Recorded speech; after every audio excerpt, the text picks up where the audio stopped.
ہوریا سے مل کر کھیل رہی ہے. بچے ہی نہ جلدی ہی گھل مل گئے ہیں، لیکن ماں کے بغیر بچے کیسے رہیں گے؟ ابھی تو ہی یہاں ہے، میری مدد کر رہی ہے. ہوریا اور ایزا کو سنبھالنے میں وہ چلی گئی تو کون کرے گا سب؟ سسی نے بھی اپنا نقطہ نظر بیان کیا تھا. عارش، میں نے ایزا کو دیکھا تھا جب وہ پیدا ہوئی تھی. اس کی آنکھیں کا رنگ سیاہ تھا، وہ دیکھ نہیں سکتی تھی. ڈاکٹر نے بتایا تھا. پھر اس کی آنکھیں ٹھیک ہو گئی اور اس کی آنکھوں کا رنگ نیلا. عارش بلوچ نے چونک کر ان کی جانب دیکھا تھا. بارات کب تک پہنچے گی؟ منسٹر صاحب فون پر کسی سے بات کرتے ہوئے ڈائننگ ہال میں داخل ہوئے تھے. کس کی شادی کی بات ہو رہی ہے ڈیڈ؟ جیا دورانی جو سینڈوچ کھا رہی تھی بائٹ لیتے ہوئے بولی. اس جمعے کو میرے گھر گہرے دوست اویس نیازی کے بیٹے حارث کی شادی ہے. وہ چیئر گھسیٹ کر بیٹھتے ہوئے بولے تھے. تم سے؟ جیسے ہی انہوں نے اپنی بات مکمل کی، جیا نے چونک کر ان کی جانب دیکھا تھا. واٹ؟ اس کا ہاتھ سے سینڈوچ چھوٹ کر ٹیبل پر گرا. آپ ایسے کیسے کر سکتے ہیں؟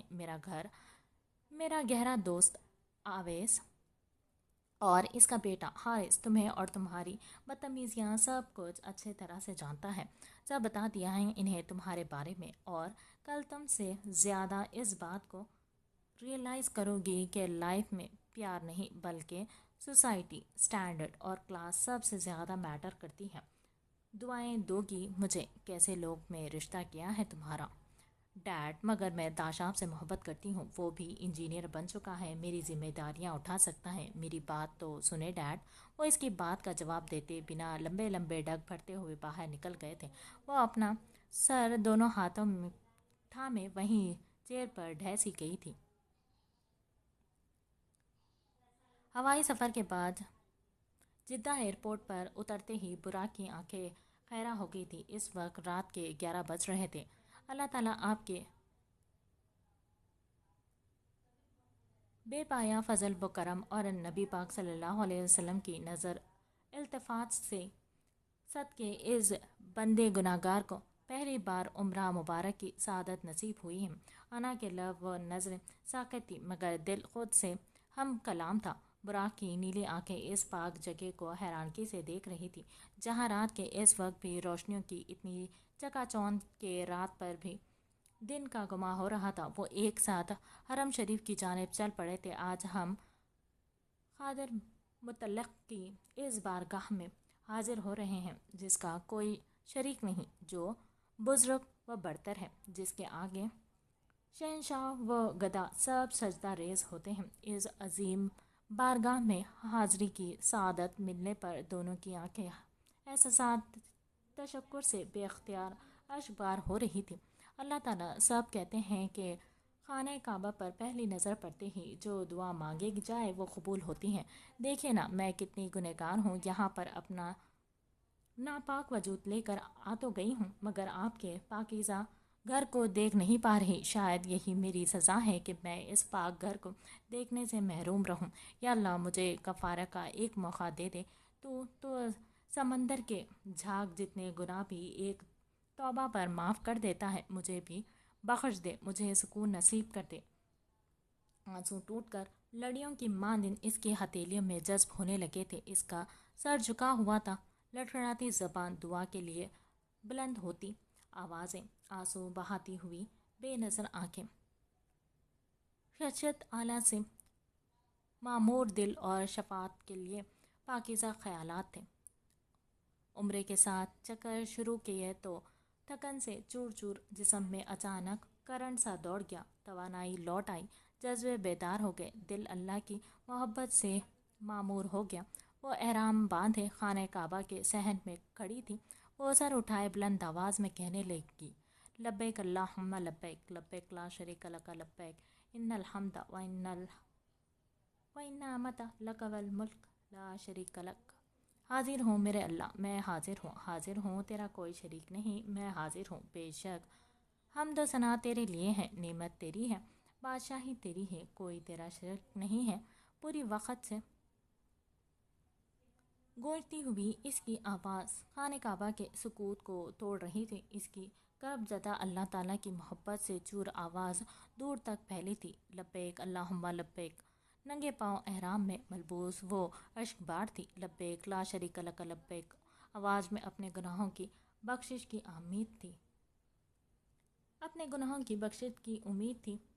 ان الحمد و ان نعمت لک والملک۔ اس کی آنکھوں سے بہتے ہوئے آنسو اس کی ٹھوڑی سے نیچے اس کے پاؤں پر گر رہے تھے۔ لا شریک لک۔ اس کے ہاتھ آسمان کی طرف اٹھے ہوئے تھے۔ لبیک اللہم لبیک۔ چار سو صرف اندھیرا ہی اندھیرا تھا۔ یک دم ہی چمکا سا ہوا اور اس کی آنکھوں کے سامنے چکا چوند روشنی پھیلی۔ خانہ کعبہ کی شبیہ اس کی آنکھوں کے سامنے لہرائی۔ وہ چند لمحوں کے لیے اپنی جگہ مبہوت سحر زدہ سی رہ گئی اور پھر معمول کے مطابق اندھیرا چھا گیا۔ زبان پر ایک ہی جملہ لیے، لبیک اللہم لبیک۔ اس کی آواز اور بلند ہو گئی تھی، ایک درد کی طرح، خوشی کی طرح۔ اس نے شدت سے محسوس کیا تھا ایک پل کے لیے اس پاک منظر کو۔ کیا یہ سب اس کا وہم تھا یا حقیقت؟ لبیک لا شریک لک لبیک۔ حرم شریف میں یہ احساس جاگزیر تھا کہ وہ اس پاک ذات کے سامنے فریادی بن کر کھڑی، جو غفور الرحیم ہے، کریم ہے، خالق ارض و سماوات ہے، اور جس نے اس جیسے بے نوا اور بے کسوں کا کاسہ گدائی کے ساتھ اپنی عطائیں وصول کرنے کے لیے طلب فرمایا تھا۔ دوران اس کا دل پگھل پگھل کر جا رہا تھا اور اس پر ایک بے خودی کی سی کیفیت طاری ہو رہی تھی۔ اس کے بہتے ہوئے اشک موتیوں میں ڈھلتے جا رہے تھے۔ اس نے گڑ گڑا کر اپنے گناہوں کی بخشش طلب کی۔ دل کی ساری امنگیں اس پاک پروردگار کے سامنے اگل دی۔ سارے گناہ اور پچھتاوے سمیٹ کر آنکھوں کی رہ گزر سے سیلاب کی شکل میں باہر آ رہے تھے اور وہ اپنے گناہوں کا اعتراف کرتی چلی جا رہی تھی، کیونکہ سننے والا آج بہت قریب موجود تھا۔ جذبات تھے کہ سینے کی حدود سے باہر آنے کو بے تاب تھے۔ خاموش برسات طوفانوں کی دعوت دے رہی تھی۔ دھاڑے مارتے ہوئے اتنا رونے کو جی چاہ رہا تھا کہ جس کا کوئی حساب نہ تھا، اس لیے تاکہ چیخ چیخ کر اپنے اندر کا پچھتاوا اور دکھ باہر اگل دے۔ ایک بے خودی سی طاری ہو گئی تھی ان بینائی سے بہرہ آنکھوں کا۔ یہ احسان کم ہے کہ چشمہ بند کر پھوٹ پڑتی تھی۔ اللہ تعالیٰ، میں تیری تخلیق ہوں۔ تو نے مجھے بے حد محبت سے بنایا اور اس دنیا میں بھیجا ہے۔ میری ناقص عقل کی یہ وسعت کہاں کہ وہ سمجھ پائے تو نے مجھے اب تک کیوں زندہ رکھا ہے، مگر تو میرا رب ہے، مالک ہے، تمہارا تمام جہانوں کا یکتا و واحد۔ اے دلوں میں پوشیدہ رازوں سے واقف رہنے والے علم رب، تو بے شک میرے دل میں پنپتے درد سے بھی واقف ہے۔ اب امید ٹوٹ رہی ہے، وجود کی ہمت جو اب جواب دے رہی ہے، تو تھام لے۔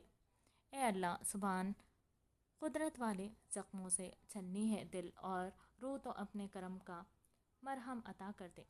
بے یار و مددگار ہو گئی ہوں، تو اپنی رحم کی چادر سے ڈھانپ دے مجھے۔ یہ شب جمعہ ہے، رسول خدا نبی اکرم الزما صلی اللہ علیہ وسلم پر درود بھیجنے کی گھڑیاں ہیں۔ اس وقت تمام جہانوں میں تمام مخلوقات نے نبی پاک صلی اللہ علیہ وسلم پر درود بھیجنے کے طفیل اور تیری حمد و ثنا کے طفیل ملک میری مغفرت فرمائے۔ تمام گناہ جنہوں نے مجھ سے کرب میں مبتلا کر رکھا ہے، انہیں معاف فرما دے۔ اللہم آمین یا ربی۔ اللہ تعالیٰ، آپ تو دلوں کے بید خوب جانتے ہیں۔ اس کی محبت نے مجھے گناہ میں مبتلا کر دیا۔ اس کی محبت کو میرے دل سے نکال دے۔ میں روز جیتے ہوئے بھی مر رہی ہوں، اس کرب سے رہائی دے دے۔ مولا، زندہ رہی تو کہیں پھر سے اس گناہ کی مرتکب نہ ہو جاؤں۔ مجھے اس احساس محبت سے نجات دلا دے، یا مجھے اپنے پاس بلا دے۔ اپنے بچوں سے جدائی کے بعد تو ویسے بھی ایک ماں جیتے جی مر جاتی ہے۔ وہ شکستہ سی وہیں گرتے خانہ کعبہ کے سامنے سجدہ ریز ہو گئی۔ محدث اور عاوضہ اپنا ہنی مون منا کے بعد ہنسی خوشی واپس لوٹ رہے تھے۔ وہ دونوں گاڑی میں ایک دوسرے سے باتیں کرتے ہوئے بہت خوش مطمئن تھے۔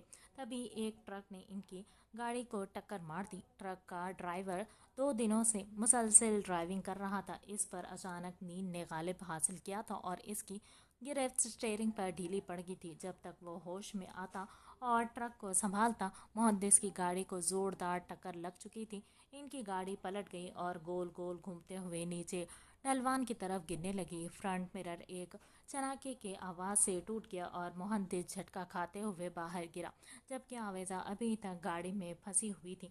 زخمی محدث نے اپنے شل وجود کو سنبھالنے کی کوشش کی اور چکراتے ہوئے سر پر ہاتھ رکھے آویزہ کی طرف آیا۔ گاڑی الٹ چکی تھی، وہ اتنی وزنی تھی کہ وہ اکیلا اسے سیدھا نہیں کر پا رہا تھا۔ اس نے ارد گرد نظر دوڑائی مگر دور دور تک مدد کے لیے کوئی دکھائی نہیں دے رہا تھا۔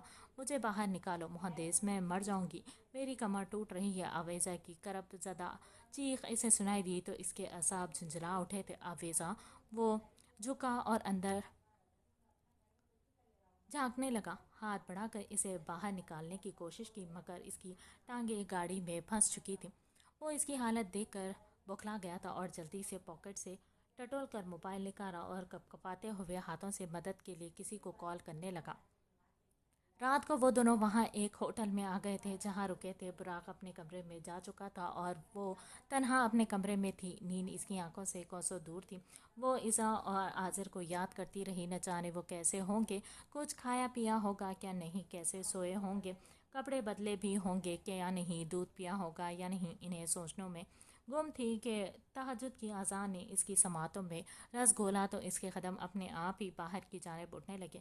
اس نے قدم گن لیے تھے، ہوٹل سے کتنے قدم کیسے اٹھانے ہیں، تو وہ باہر نکل گئی۔ وہ چھوٹے چھوٹے قدم اٹھاتے ہوئے اور چیزوں کو ہاتھ لگا کر ٹٹولتے ہوئے باہر نکل آئی۔ مجھے کسی صاحب علم سے ملنا ہے،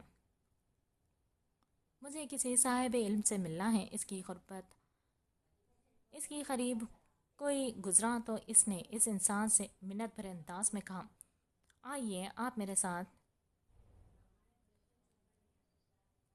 ثنا تم ان کا ہاتھ پکڑ لو، اس انجان شخص نے اپنے ساتھ لڑکی سے کہا تو اس نے انا کا ہاتھ پکڑ لیا۔ وہ ان کے ساتھ ساتھ چلنے لگے۔ کچھ دیر چلنے کے بعد وہ لوگ کسی جگہ رک گئے تھے۔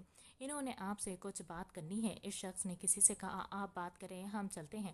وہ لوگ اسے وہاں کھڑا کیے خود روانہ ہو گئے تھے۔ جی کیا کہنا ہے؟ مجھے پوچھنا ہے کہ اگر کوئی لڑکی زنا کر بیٹھی تو اس کی کیا سزا ہوگی؟ وہ سانس روکے بمشکل لڑکھڑاتی ہوئی آواز میں بولی۔ وہ عمر رسیدہ بزرگ چند لمحوں کے لیے خاموش ہوئے، پھر گہرا سانس لیتے ہوئے بولے، زنا کرنے والی عورت اور زنا کرنے والا مرد، ان میں سے ہر ایک کو 100 کوڑے مارو، اور ان پر ترس کھانے کا جذبہ اللہ تعالیٰ کے دین کے معاملے میں تم کو دامن گیر نہ ہو۔ اگر تم اللہ تعالیٰ اور آخرت کے دن پر ایمان رکھتے ہو اور چاہیں کہ ان کو سزا دیتے وقت علل ایمان کا ایک گروہ موجود رہے، مرد کو کھڑا کر کر مارنا چاہیے اور عورت کو بٹھا کر۔ مار کے وقت عورت اپنے پورے کپڑے پہنے رہے گی، بلکہ اس کے کپڑے اچھی طرح باندھ دیے جائیں گے تاکہ اس کا جسم کھل نہ جائے۔ مرد کے معاملے میں اختلاف ہے کہ اس کی قمیض اتار دی جائے یا نہیں۔ شدید سردی اور شدید گرمی میں سزا جاری کرنے سے روکا گیا ہے، مار کر باندھنے کی بھی اجازت نہیں، بجر اس کے کہ مجرم بھاگنے کی کوشش کرے۔ مار کا کام اجڑ جلادوں سے نہیں لینا چاہیے، بلکہ صاحب علم و بصیرت آدمیوں کو یہ خدمت انجام دینی چاہیے جو جانتے ہوں کہ شریعت کا تقاضا پورا کرنے کے لیے کس طرح مارنا مناسب ہے۔ کیا آپ مجھے بھی سزا دلوا دیں گے؟ بارگاہ الہی میں تو اپنی گناہوں کی معافی مانگ لی، مگر اس پاک پروردگار نے جو سزا متعین کی ہے وہ بھی ملنی چاہیے۔ میں بھی زنا کی مرتکب ہوئی ہوں، اس نے جھکے ہوئے سر شکستہ و شرمندہ انداز میں کہا تھا۔ آہ! پہلا کوڑا جب اس کی ناتواں وجود پر پڑا تو اس کے لبوں سے ایک سسکی نکلی تھی۔ نہیں انا، جب محبت کے جام میں لذت آمیز لمحات میں مسرور تھی تب تو ایک آہ تک نہ نکلی تھی تیرے لبوں سے۔ جب اس کی سزا مل رہی ہے تو کیوں سسکی؟ بھگت اب اپنے گناہ کی سزا۔ اس نے خود کلامی کی تھی۔ جب دوسرا جاندار قسم کا کوڑا اس کے بدن پر لگا تو اس نے آنکھیں زور سے میچ لی تھی اور لب سختی سے باہم پیوست کر لیے تاکہ ہلکی سی سسکی تک نہ نکلے۔ تیسرا کوڑا پڑا تو اسے لگا جیسے جسم سے جان نکلنے لگی تھی۔ وہ سانس روکے اگلے پڑنے والے کوڑے کو درد سہنے کے لیے تیار تھی۔ پے در پے نہ رکنے والے کوڑے اس کے کمزور جسم پر لگا تار پڑ رہے تھے۔ اس خاک کو معاف فرما دے، اسے خاک میں ملنے سے پہلے۔ استغفر اللہ استغفر اللہ استغفر اللہ۔ اس کے ہونٹوں سے اپنے گناہوں کی بخشش فرمانے کی التجا اور نابینا آنکھوں سے آنسو جاری تھے۔ سارا وجود کوڑوں کے درد سے سنسنا رہا تھا۔ درد حد سے سوا تھا مگر وہ لب بھینچ کر اسے سہ رہی تھی۔ کچھ چیزیں ہمارے اختیار میں ہوتی ہی نہیں ہیں، ان کے بارے میں کچھ نہیں کیا جا سکتا، کچھ بھی نہیں۔ جتنا جلدی انسان تسلیم کرے اتنا ہی بہتر ہوتا ہے، اور ہر چیز ہر کسی کے لیے نہیں ہوتی۔ کچھ خلش اور کچھ کمی رہنا بھی اچھا ہوتا ہے۔ یہ بھی اسی طرح ہے کہ غم کو سہنے میں بھی قدرت نے مزہ رکھا ہے، تو پھر اس غم کو بھی زندگی میں ایسے ہی شامل کرنا چاہیے جیسے صبح اٹھنا، رات میں سونا، کھانا روز مرہ کے کام۔ ویسے ہی کچھ چیزیں جو اختیار میں نہیں، ان کے بے بسی کو اگر عادت بنا لیں تو شاید زندگی جینا آسان لگے۔ زندگی تو ہر موقع دے گی، یہ ہم پر منحصر کرتا ہے کہ ہم کس چیز کا استعمال کیسے کرتے ہیں اور اسے اپنی زندگی کا حصہ کیسے بناتے ہیں۔ زندگی میں آئے ہوئے تمام واقعات کو زندگی کے رنگ سمجھ کر ان کے ساتھ رہنا، جینا اسی کا کام ہے۔ آویزہ کا اسی کا نام ہے۔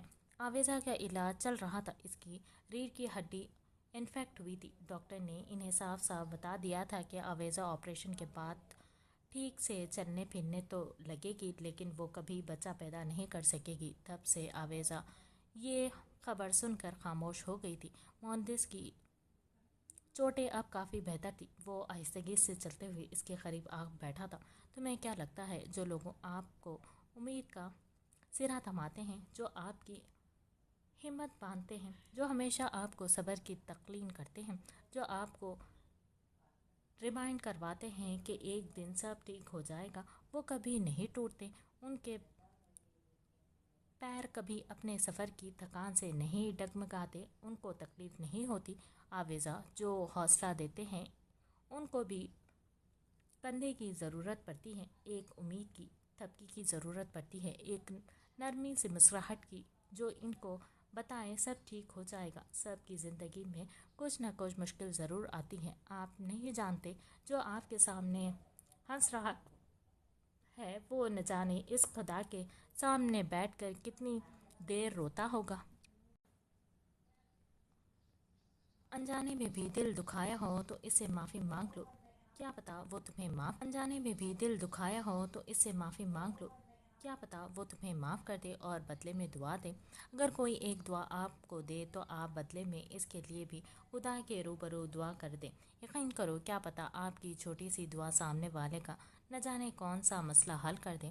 آویزہ ٹھٹک کر اس کی جانب دیکھنے لگی۔ وہ لوگ ہاسپٹل کے کوریڈور میں کھڑے باتیں کر رہے تھے۔ اتنے میں ایک نرس نے آ کر بتایا کہ آس کو روم میں شفٹ کر دیا گیا ہے، تو ہادیہ اور چاہت بیبی کو لے کر اس کے پاس چلی گئی۔ تھوڑی دیر بعد ڈاکٹر یارم بھی آس کے پاس آ گئے تھے۔ تمہارے بہت شکریہ بیٹا، اتنا خوبصورت تحفہ دینے کے لیے، چاہت نے محبت سے آس کو پیار کرتے ہوئے کہا تھا۔ براق اور ہیر نے تو ابھی تک ایسی کوئی خوشخبری نہیں سنائی تھی۔ زوریز اور آس کی پہلی ایک بیٹی حوریہ تھی، لیکن اپنے پوتے اپنی نسل کے وارث کو دیکھ کر چاہت نے خوشی سے لبریز انداز میں کہا تھا۔ زوریز کہاں ہیں بڑی مما؟ آس نے چاہت سے پوچھا، کیونکہ وہاں زوریز دکھائی نہیں دے رہا تھا۔ بیٹا وہ آتا ہی ہوگا، وہ بول ہی رہی تھی کہ زوریز کو دروازے سے اندر آتا دیکھ کر تو مسکرا کر بولی، لو آ گیا میرا بیٹا، وہ خوش دلی سے بولی۔ زوریز نے آس کو مسکراتے دیکھا تو اسے ایسا لگا جیسے کسی نے اس کی زندگی، اس کی اٹکی سانسیں بحال کر دی ہوں۔ اس نے سکون بھرا گہرا سانس لیا۔ کیسی ہو تم؟ آس کے پاس جگہ بنا کر بیٹھتے ہوئے زوریز نے کہا۔ ٹھیک ہوں میں، کہاں تھے آپ؟